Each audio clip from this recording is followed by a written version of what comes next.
അമൃത് Veni hair elixir presents daily news പ്രഭാത വാർത്തകൾ powered by Pulimoottil silks KSFE.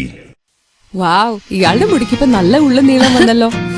എന്റെ മുടി നോക്ക്. നീ നിന്റെ വൈറ്റമിൻ ഡി ലെവൽസ് ഒന്ന് ചെക്ക് ചെയ്യ്. വൈറ്റമിൻ ഡിയുടെയും ഈസ്ട്രോജന്റെയും കുറവാണ് മിക്ക ലേഡീസിന്റെയും ഹെയർ പ്രോബ്ലംസിന് പ്രധാന കാരണം. സ്ത്രീകളുടെ മുടി വളർച്ചയ്ക്കും ശക്തിക്കും അത്യാവശ്യമായ വൈറ്റമിൻ ഡിയാലും ഹെർബൽ ഈസ്ട്രോജനാലും സമ്പുഷ്ടമായ ആദ്യത്തെ hair elixir Amrit Veni hair elixir for women. നമസ്കാരം, ഞാൻ ഷാജി പത്മനാഭൻ. ഡെയിലി ന്യൂസിന്റെ പ്രഭാത വാർത്തകളിലേക്ക് സ്വാഗതം. ഇന്ന് ജൂൺ 10 തിങ്കളാഴ്ച.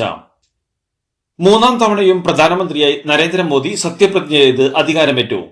മന്ത്രിസഭയിൽ രണ്ടാമനായി രാജ്നാഥ് സിംഗും മൂന്നാമതായി അമിത്ഷായും പിന്നാലെ നിതിൻ ഗഡ്കരിയും BJP അധ്യക്ഷൻ JP നഡ്ഡയും മന്ത്രിമാരായി സത്യവാചകം ചൊല്ലി അധികാരമേറ്റു.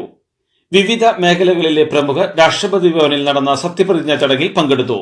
മാലദ്വീപ് പ്രസിഡന്റ് മുഹമ്മദ് മുയിസു, ബംഗ്ലാദേശ് പ്രധാനമന്ത്രി ഷെയ്ഖ് ഹസീന എന്നിവർ സത്യപ്രതിജ്ഞാ ചടങ്ങിൽ പങ്കെടുക്കാനെത്തി. കോൺഗ്രസ് അധ്യക്ഷൻ Mallikarjun Kharge, chief justice DY Chandrachud, Mukesh Ambani, cinema താരങ്ങളായ ഷാരൂഖ് ഖാൻ, രജനീകാന്ത് എന്നീ പ്രമുഖരും ചടങ്ങിൽ പങ്കെടുത്തു. കേരളത്തിൽ നിന്ന് സുരേഷ് ഗോപിയും ജോർജ് കുര്യനും കേന്ദ്രമന്ത്രിമാരായി സത്യപ്രതിജ്ഞ ചെയ്തു. മുൻ മന്ത്രിമാരിൽ പ്രമുഖരായ നിർമ്മല സീതാരാമൻ, ജയശങ്കർ, അശ്വിനി വൈഷ്ണവ്, പീയൂഷ് ഗോയൽ എന്നിവരും കേന്ദ്രമന്ത്രിസഭയിലെ പ്രമുഖരാണ്. പ്രമുഖ BJP നേതാക്കളായ ശിവരാജ് സിംഗ് ചൌഹാൻ, മനോഹർലാൽ ഖട്ടാർ എന്നിവരും ക്യാബിനറ്റിലെത്തി. മൂന്നാം മോദി സർക്കാരിന്റെ മന്ത്രിസഭയിൽ ആകെ 71 പേരാണ് ഇന്നലെ സത്യപ്രതിജ്ഞ ചെയ്ത് അധികാരമേറ്റത്. ആകെ 30 ക്യാബിനറ്റ് മന്ത്രിമാരാണ് ആദ്യം സത്യപ്രതിജ്ഞ ചെയ്തത്. 5 പേർക്ക് സ്വതന്ത്ര ചുമതലയുണ്ട്. 36 പേർ സഹമന്ത്രിമാരാണ്. സുരേഷ് ഗോപിയും ജോർജ് കുര്യനും സഹമന്ത്രിമാരായാണ് സത്യപ്രതിജ്ഞ ചെയ്തത്. 51ാമതായാണ് സുരേഷ് ഗോപി സത്യപ്രതിജ്ഞ ചെയ്തത്. 70ാമനായി ജോർജ് കുര്യനും സത്യപ്രതിജ്ഞ ചൊല്ലി അധികാരമേറ്റു. മോദിയുടെ നേതൃത്വത്തിൽ മൂന്നാം NDA സർക്കാർ അധികാരമേറ്റതോടെ പണ്ഡിറ്റ് ജവഹർലാൽ നെഹ്റുവിന് ശേഷം തുടർച്ചയായി 3 തവണ പ്രധാനമന്ത്രിയാകുന്ന ആദ്യ നേതാവായി മാറിയിരിക്കുകയാണ് നരേന്ദ്ര ദാമോദർ ദാസ് മോദി. 30 ക്യാബിനറ്റ് മന്ത്രിമാരിൽ TDPയുടെ രാം മോഹൻ നായിഡു, JDUവിന്റെ ലല്ലൻ സിംഗ്, ലോക് ജൻശക്തി പാർട്ടി നേതാവ് ചിരാഗ് പസ്വാൻ, JDSന്റെ HD കുമാരസ്വാമി, HAM നേതാവ് ജിതൻ റാം മാഞ്ചി എന്നിവരാണ് സഖ്യകക്ഷികളിൽ നിന്നുള്ള ക്യാബിനറ്റ് മന്ത്രിമാർ. ക്യാബിനറ്റിൽ മുൻ മന്ത്രിസഭയിൽ നിന്നുള്ള 19 പേരെ നിലനിർത്തി. 5 പേർ സ്വതന്ത്ര ചുമതലയുള്ള സഹമന്ത്രിമാരും 36 പേർ സഹമന്ത്രിമാരുമാണ്. നിർമ്മല സീതാരാമനും ജാർഖണ്ഡിൽ നിന്നുള്ള അന്നപൂർണ ദേവിയുമാണ് ക്യാബിനറ്റിലെ വനിതകൾ. തർക്കങ്ങളെ തുടർന്ന് NCP മന്ത്രിമാരാരും സത്യപ്രതിജ്ഞ ചെയ്തില്ല. മൂന്നാം മോദി മന്ത്രിസഭയിൽ 7 വനിതാ മന്ത്രിമാർ. നിർമ്മല സീതാരാമനും അന്നപൂർണ ദേവിയും ക്യാബിനറ്റ് മന്ത്രിമാരായും അനുപ്രിയ പട്ടേൽ, ശോഭ കരന്തലജെ, രക്ഷ നിഖിൽ ഗഡ്സെ, സാവിത്രി ഠാക്കൂർ, നിമുബെൻ ബംബാനിയ എന്നിവർ സഹമന്ത്രിമാരായും സത്യപ്രതിജ്ഞ ചെയ്തു.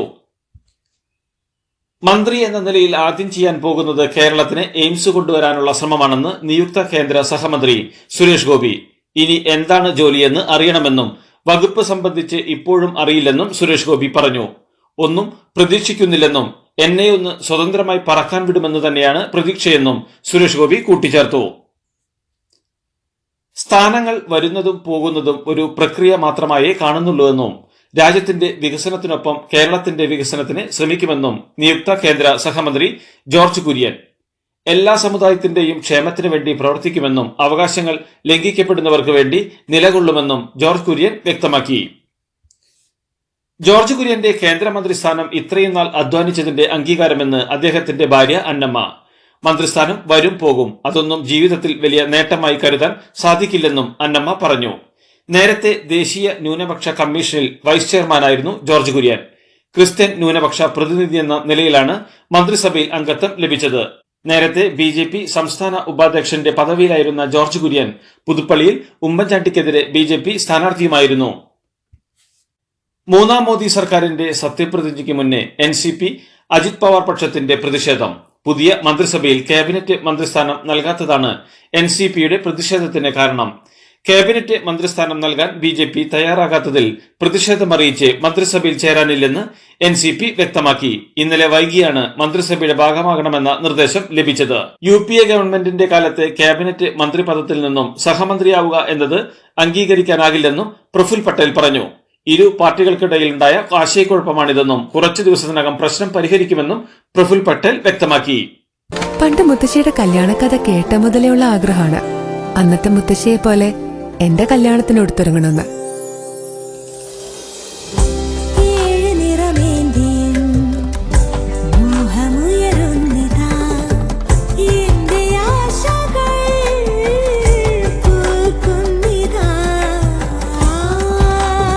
ചില ബന്ധങ്ങൾ തുടർന്നുകൊണ്ടേയിരിക്കും.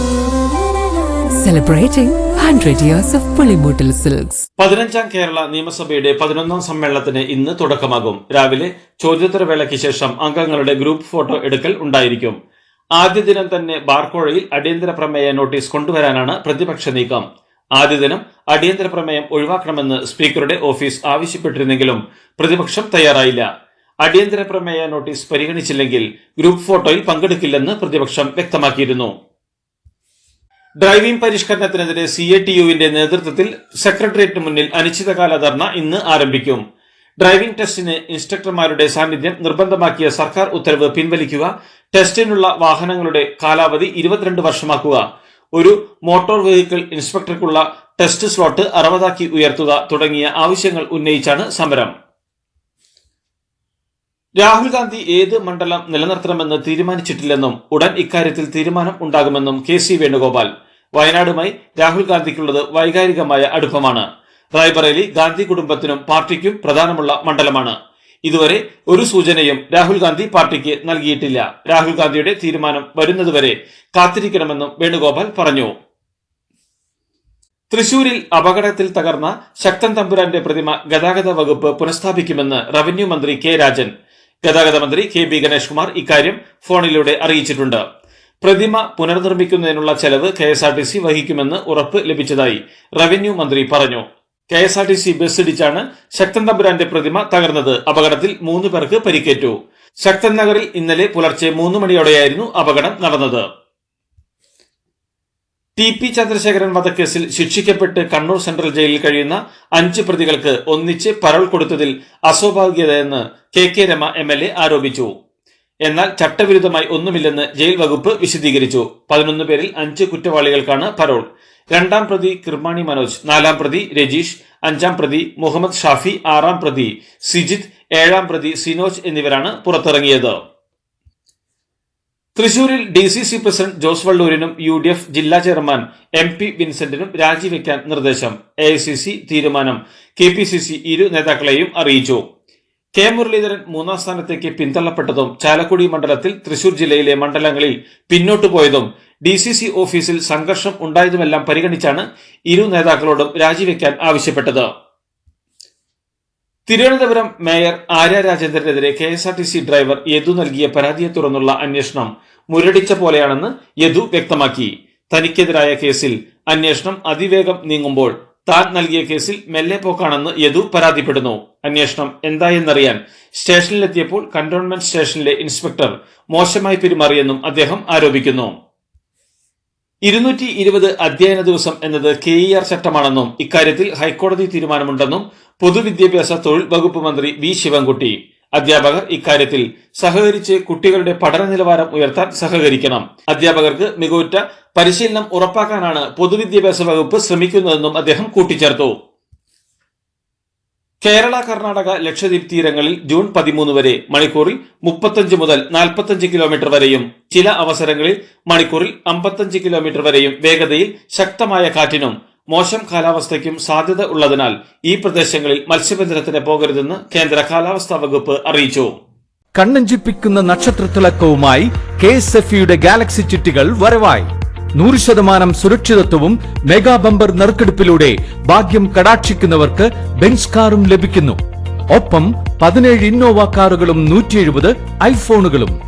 ഗാലക്സി ചിട്ടി, ഇനി ആഘോഷ ചിട്ടി. നീറ്റ് പരീക്ഷാ ക്രമക്കേടിനെതിരെ പാർലമെന്റിൽ വിദ്യാർത്ഥികളുടെ ശബ്ദമാകുമെന്ന് രാഹുൽ ഗാന്ധി.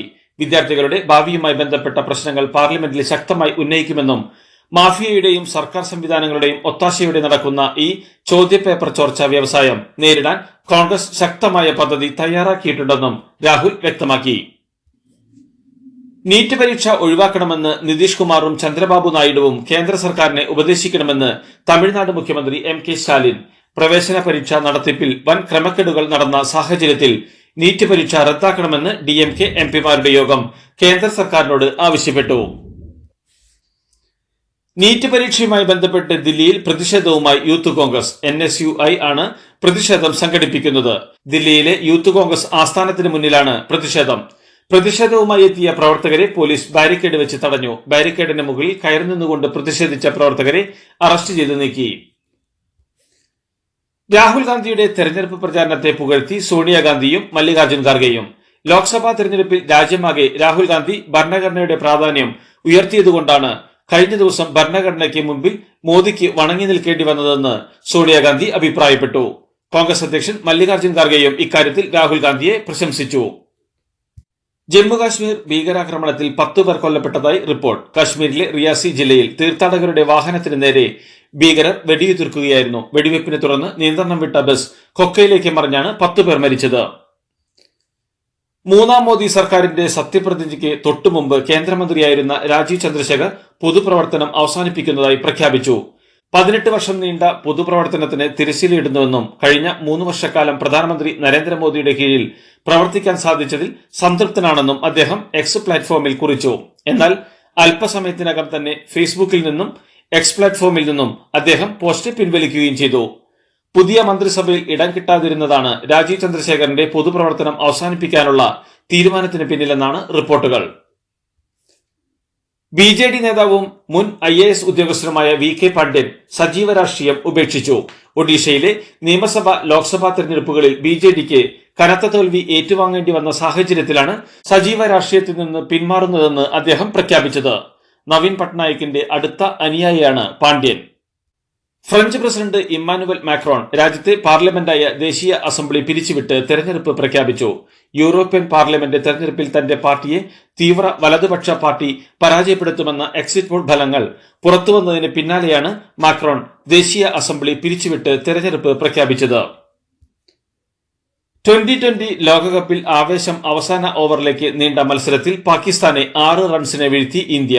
ആദ്യം ബാറ്റ് ചെയ്ത ഇന്ത്യ ഉയർത്തിയ 120 റൺസ് വിജയലക്ഷ്യത്തിലേക്ക് ബാറ്റ് വീശിയ പാകിസ്ഥാന് 20 ഓവറിൽ 7 വിക്കറ്റ് നഷ്ടത്തിൽ 113 റൺസ് എടുക്കാനേ കഴിഞ്ഞുള്ളൂ. 4 ഓവറിൽ 14 റൺസ് മാത്രം വഴങ്ങി 3 നിർണായക വിക്കറ്റുകളെടുത്ത ജസ്പ്രീത് ബുംറയാണ് ഇന്ത്യയുടെ വിജയശില്പി. ഫ്രഞ്ച് ഓപ്പൺ പുരുഷ സിംഗിൾസ് കിരീടം സ്പെയിനിന്റെ കാർലോസ് അൽക്കറാസിന്. ജർമ്മൻ താരം അലക്സാണ്ടർ സൊരവിനെ 5 സെറ്റുകൾക്ക് നീണ്ട പോരാട്ടത്തിൽ പരാജയപ്പെടുത്തിയാണ് അൽക്കറാസ് കരിയറിലെ ആദ്യ ഫ്രഞ്ച് ഓപ്പൺ കിരീടം നേടിയത്. ഇതോടുകൂടി ഡെയിലി ന്യൂസിന്റെ ഇന്നത്തെ പ്രഭാത വാർത്തകൾ സമാപിക്കുന്നു. ഡെയിലി ന്യൂസിന് വേണ്ടി വാർത്തകൾ വായിച്ചത് ഷാജി പത്മനാഭൻ. DailyNewsLive.in വാർത്തകൾ വിരൽ തുമ്പിൽ.